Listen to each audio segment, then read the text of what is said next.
Good afternoon, everybody. On Thursday, April 30th, it is our fourth segment here at AJ Immigration Group and Allison Jones Consulting for our Q&A.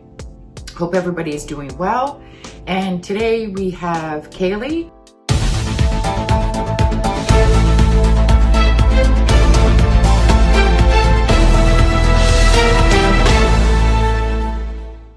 To welcome Kaylee today. She is one of our immigration consultants, and she has worked with a lot of foreign workers over the past years. And today we're going to talk about spousal work permits. I know a lot of our foreign workers have asked us about it, so we thought, great, we'll throw this out here, answer your questions. If we haven't covered them all, then feel free to send us a message and we'll certainly get to them. Hey, Kaylee. Hello. How are you? Good, how are you? Good. Thanks for doing this. I know sometimes it makes people nervous, but let's just jump in. So what is the definition of a spouse in common law? So a spouse is either your husband or your wife, so you are married, legally married. That's an easy one. So for a common law partner, that's slightly different. You do have to have resided together in a romantic relationship, as if you are husband and wife, you're just not legally married. You do have to be in that relationship, living at the same address for a minimum of 12 consecutive months. This does include same-sex marriages and relationships as well, because Canada does recognize same-sex marriage and relationships. Okay, thanks. So when they view an application, is it viewed if the people were in Canada? Yes. Okay. So all the laws apply the same. The marriage that you have has to be a legal marriage where you reside, and also a legal marriage inside Canada. Okay, thank you. How can you prove that you are in a married or common law relationship? So married is easy, that is just your marriage certificate. Everyone will have one if you are legally married, and if you don't, you can apply to get one. Common law is slightly different because you are going to have to show that you have lived together for 12 months. So you can use rental agreements, mortgage papers that have both of the names listed. You can also use any shared expenses that you have, so utility bills, any kind of, if they're listed as a beneficiary on your insurance, you can use that too. If you don't have any of those, we're getting really deep into not having proof. You can use photographs of you guys together in kind of big family events. You can also use text messages, you can use back and forwards. I wouldn't recommend just using those, but utility bills and rental agreement are the main ones. To show that you're legally married or common law? Oh, sorry, in common law relationship. In common law. You can also get family and friends to write letters that they acknowledge that you are in this relationship and how long you have been together. What about an affidavit? Yeah, so you could get your family and friends to do an affidavit saying that they are aware you're in a relationship, and the couple themselves can also get one just declaring that they are together in that relationship and for how long they've been in the relationship as well. Emily here. Hello, Facebook and YouTube. So for some people who may not know, what is that, an affidavit? So an affidavit is a statement that you will write yourself. So you will just declare that you are in this relationship. You'll put all the facts down. Then you can go to a notary public and they will sign it. They will ask you if everything you've written is the truth. They will sign it, stamp it, and then that's declared as like a legal document that it is the truth that you've written down. Awesome, thank you. And is it easy to get an affidavit from most countries?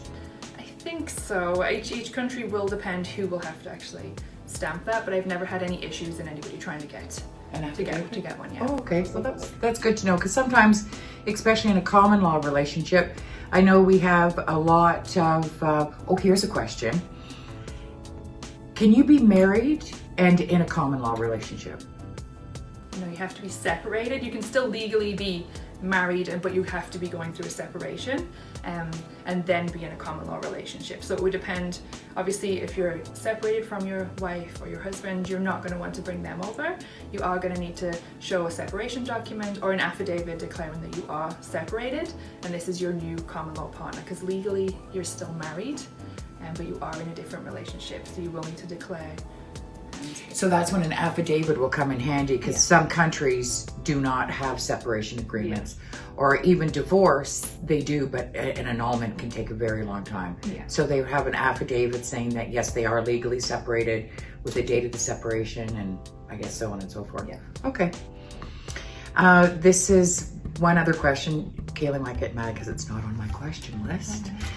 But we have had people who, for example, are working in the Middle East. They're from other countries. I'm just going to say, for example, the Philippines. They've converted to be a Muslim so they can live with their girlfriend in that country opposed to their wife, which is back in the Philippines.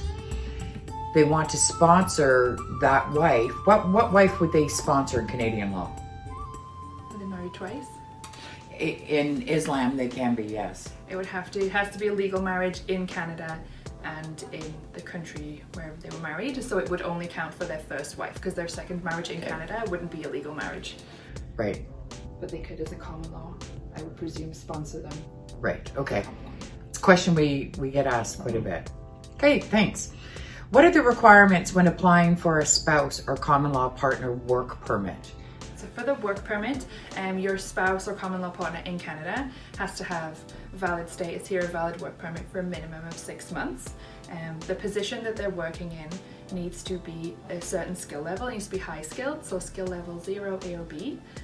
That means managers, supervisors, and some trades. So the positions they're working in will require higher education, so college or university, or a certain apprenticeship or specialized training. So those kind of positions are the positions that you must be working in to bring your spouse or common law partner here. Okay, so it has to be skilled. Yeah. So, Kaylee, what type of work permit would their partner get? So they'd be given an open work permit that allows them to work for any employer in any position throughout Canada, provided that it is not in the sex trade. So no strip clubs, no massage parlors, and no escort services. That's the one requirement. Okay, well, that should be easy. Thanks for clarifying that. And just another thing about the work permits, can they have a work permit longer than their partner's work permit? No, it will match the duration of their partner's work permit or till the validity of their passport, whichever is shortest. Great. When can they start to bring their spouse over? So there's no official time when you can bring them over, and we do recommend that you are in Canada working for at least 3 months. So that shows that you are established, you are working in the position, and that you have enough pay stubs. You're going to continue to work for that employer for the full duration. So we recommend 3 months, so you can provide enough evidence that you are working there and the position is going to be filled for the full 1 year or 2 years. Yeah, I guess that 3 month is a good target, because typically you're in your probation period. Yeah, you've passed your probationary period and then you're good to be full-time, permanent. Yeah, and it gives an opportunity for the TFW, temporary foreign worker, to get accustomed to Canada, to get focused on where they work, our work culture, even our weather, depending what season they're coming. I know everybody dreams about Canada of a white Christmas, but it's always fun your first white Christmas. After that, it just is something you need to shovel. So 3 months is great, and they can bring their spouse. How long does it take typically for them to process a work permit? Is it the same as theirs, same length? It really, the processing times depend which country they're coming from, and so it can be anywhere from 4 weeks to 6 months. It really depends which country they're applying from. That makes sense. Yeah. It's always hard, that timing. Yeah. Can they bring their kids with them? Yeah, so you can make an application along with your spouse or common law partner for your children to come as well. Depending on their age and their situation, it will either be a study permit or a visitor visa. And the children do have to be under the age of 22.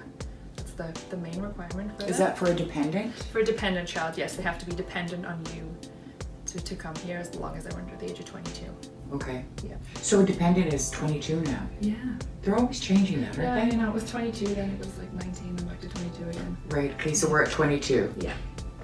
And the nice thing, education is free in Canada. I know for a lot of countries, they have to pay for their education. Our education, high school education is free, and we have a world-class education system here in Canada. Kaylee, can a foreign worker apply for a work permit extension?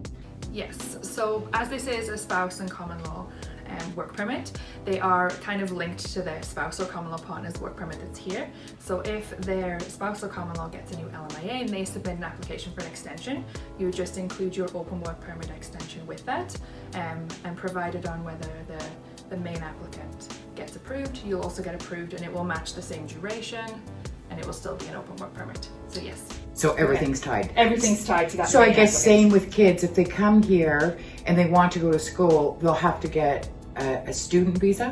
Yeah, and that will again match the same duration. So even if you're going to grade 1, would you need a student visa? No, you can have, as long as you're in elementary education. So what's elementary?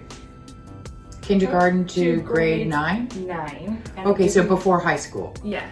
And I do believe it does go up to high school as well, but they are requesting that if you do submit a visa and they're of school going age, they will request that you pay the extra and submit a study permit. So they don't technically need one, but when you process it, they will request it gets changed. And some schools will ask the parents for if they have a visa. Yeah. Because schools have asked us to write a letter on their behalf, right? So it's good to just get it all up front. So just get a study permit if you can. I mean, if they're going to school. When you say extra cost, how much is the government fee for a study permit? $150, and the visitor is $100. Is 100? Yeah. Okay. Oh, so the visitor processing fee is cheaper than the work permit. Work permit's 155? 155, yeah. Okay. So they don't have to pay an open work permit privilege fee for that? Yes. So the open work permit has an additional $100. So for an open work permit, it's $255. Okay. Great. Well, hey, do you guys want to bring your spouse, common law partner to Canada? Let us know. We're happy to help, and Kaylee seems as though she knows what she's doing. Any further questions, feel free to reach out to us. Everybody stay safe, and see you this time next week. Take care.